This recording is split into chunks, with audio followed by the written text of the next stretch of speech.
மதுரை திருவிளையாடல் புராணத்தில் சிவபெருமானே நேரில் வந்து சென்ற வரலாறு கொண்ட நகரம். மண் தோன்றா காலத்தில் முன்தோன்றிய மூத்த குடி தமிழுக்கும் சங்கம் கண்ட நகரம்.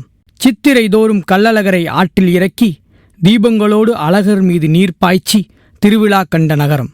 உலக அரங்கில் மீனாட்சியம்மன் திருக்கோவிலும் மாரியம்மன் தெப்பக்குளமும் மதுரை ஆன்மீக நகரம் என்பதற்கு நற்சான்று கொண்ட நகரம். முருகனின் அறுபடை வீடுகளில் இருபடை வீடு கண்ட வரலாற்று நகரம். மல்லிகை மணத்தோடும் ஜல்லிக்கட்டின் வீரத்தோடும் மனிதநேயம் கொண்ட மனிதர்களை கொண்ட நகரம். எங்கும் எதிலும் முதன்மையாய் கால்பதிக்கும் மதுரை தமிழ் திரையுலகில் கால்தடம் பதித்த ஜாம்பவான்கள் தவழ்ந்த பூமி. டி.எம். சௌந்தரராஜன், டி.ஆர். மகாலிங்கம், புரட்சிக் கலைஞர் விஜயகாந்த், வைகை புயல் வடிவேலு, புரோட்டா சூரி, இப்படி சொல்லிக்கொண்டே போகலாம். இவர்களின் வரிசையில் நடிகர் திலகத்தின் நடிப்பினாலும் மக்கள் திலகத்தின் வீரத்தினாலும் கவரப்பட்டு இன்று தமிழ் திரையுலகில் கால்தடம் பதித்த ஒரு மதுரை கலைஞனை பற்றி சிறு தொகுப்பாக உங்கள் பார்வைக்கு.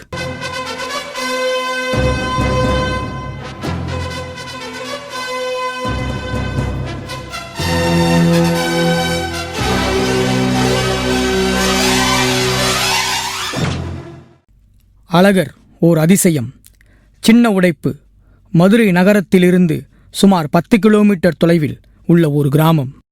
இந்த கிராமத்திலிருந்து ஒரு வெற்றி திரைப்படத்தின் தயாரிப்பாளரா நடிகரா வியப்பு வராமல் இல்லை. இந்த அதிசயம் நிகழ்ந்தது 1964. பொட்டு வச்ச தந்த கொடம் ஊருக்கு நீ மகுடம், நாங்க தொட்டு தொட்டு இழுத்து வரோம் ஜோரான தங்கரதம், அட நீ தந்த கட்டி சிங்கக்குட்டி, இனிவோம் பேர சொல்லு பட்டி ரொட்டி.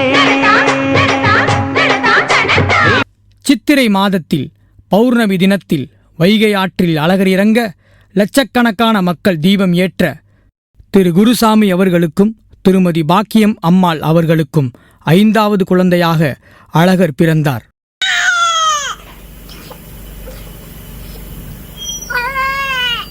மண் தரையும் கிடுகு கூரையுமே இந்த குழந்தைக்கு வானமும் பூமியுமாயிருந்தது. அக்குழந்தையின் 2வது வயதில் தந்தையை இழக்கிறார். தாயின் மடி மட்டுமே சொர்க்கம். சொர்க்கமான மடியில் தன் மகனை தாளாட்ட நினைத்தாலும் 5 குழந்தைகளை வளர்த்து ஆளாக்க வேண்டிய நிலையில் பாக்கியம் அம்மாள் தள்ளப்படுகிறார். உடலால் பலவீனமடைந்தாலும் உள்ளத்தால் பலமடைந்த அத்த தாய் ஓடி உழைக்க ஆரம்பிக்கிறார். இரத்தமும் வேர்வையும் சிந்தித்தான் 5 குழந்தைகளை ஆளாக்குகிறார். 3 அண்ணன்களோடு ஒரு அக்காவோடும் அழகரின் தொப்புள் கொடி உறவு அழகானது. மூத்தவர் திரு சின்னக்கருப்பன், அடுத்தவர் திரு ஐயனார், 3ஆமவர் திரு கணேசன். இவர்களோடு அக்கா பாண்டியம்மாள். குழந்தைகளை வளர்க்க வேலைக்குச் சென்றுவிடும் அம்மாவின் அன்பு அழகருக்கு அரிதாகிறது. 6 வயது வரை மண் தரையில் விளையாடிய அந்த குழந்தையை பார்த்த தாய், நிச்சயமாக இந்த மகன் ஒரு பெரிய மகானாக வருவான் என நினைத்திருப்பாள் போல. அதனால் குழந்தையை சின்ன உடைப்பில் உள்ள அரசின் ஆரம்ப பள்ளியில் சேர்த்து விட்டார்கள்.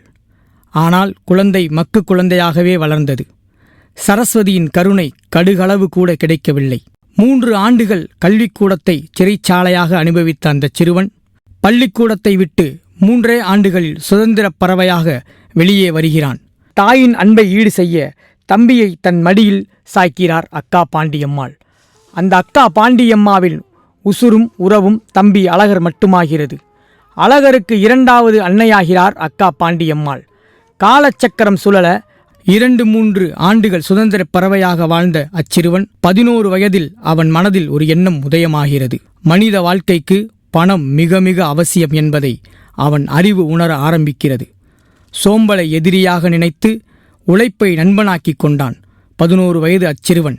அப்போதைய அவர்களின் குலத்தொழிலாக இருந்த விவசாயத்தில் கால்தடம் பதித்து கலப்பையை கையில் ஏந்த முயற்சிக்கிறான். இவன் வியர்வை மட்டுமே தரையில் கொட்டினான். ஆனால் அதை பார்த்த அவன் குடும்பத்தினருக்கு உதிரமே கொதித்தது. நியாயம்தானே? இவருக்கு முன்பிறந்த சகோதரர் திரு ஐயனார் அவர்கள் தம்பியை அழைத்து, விவசாயம் உனக்கு ஒத்துவராது என கூறி அச்சிறுவனை தன் குடும்ப நண்பர் ஒருவரிடம் கட்டிடம் கட்டும் தொழிலில் ஏதேனும் பணி கேட்டு சேர்த்து விடுகிறார்.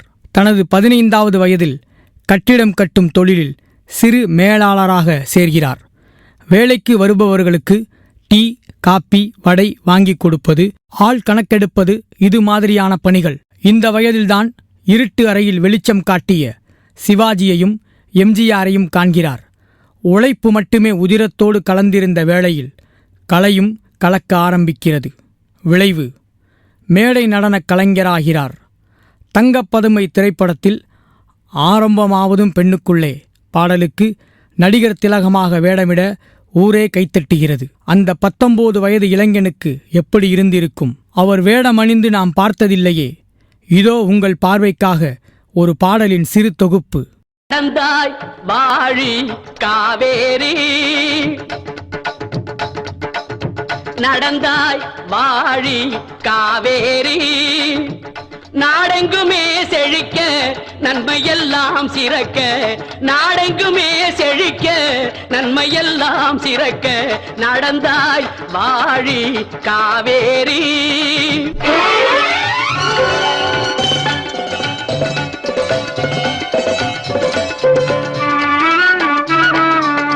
அடர்ந்த மலை தொடரில் அவதரித்தாய்,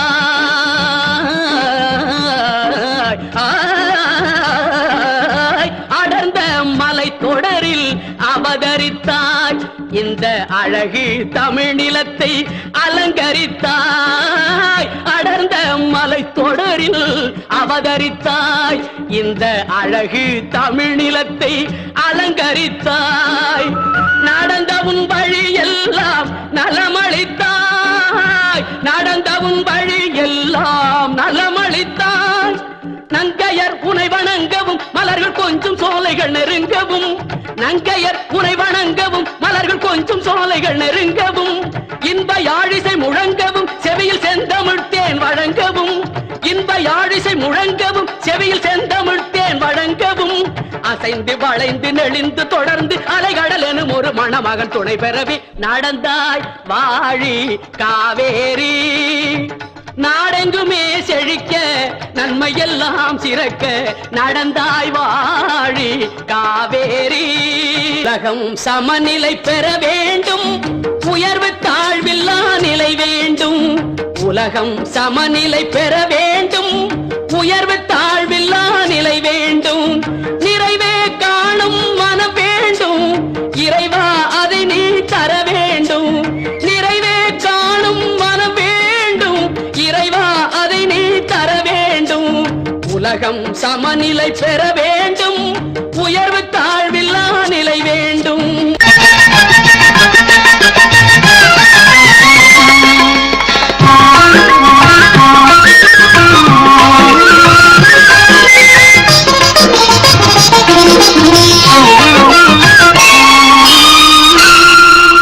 இறைவன் படைத்த உலகை எல்லாம் மனிதன் ஆளுகின்றான். மனிதன் படித்த சிலையில் எல்லாம் இறைவன் வாழுகின்றான், இறைவன் வாழுகின்றான். இறைவன் படைத்த உலகை எல்லாம் மனிதன் ஆளுகின்றான்.